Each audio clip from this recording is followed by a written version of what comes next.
how to find all of the active logins in your Roblox account. So hey guys, welcome to this tutorial. In this tutorial I'll be guiding you through the steps on how you can find all of the active logins in your Roblox account. So in order to find the active logins, the first thing that you will need to do is launch your Roblox application by tapping onto the app icon.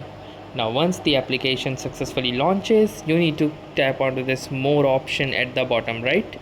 So inside the more option, you need to scroll down to find settings. Now click onto settings and you will see a list of menu like this. Now in this menu you can see this option that says security. So simply click onto security, and once the security page loads you will see this interface. Now from here scroll down and it says where you are logged in. So these are all the places you are currently logged into your Roblox account.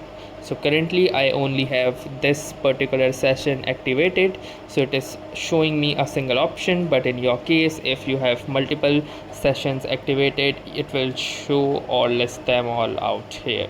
So that's how easily you can find all of your active sessions of your Roblox account.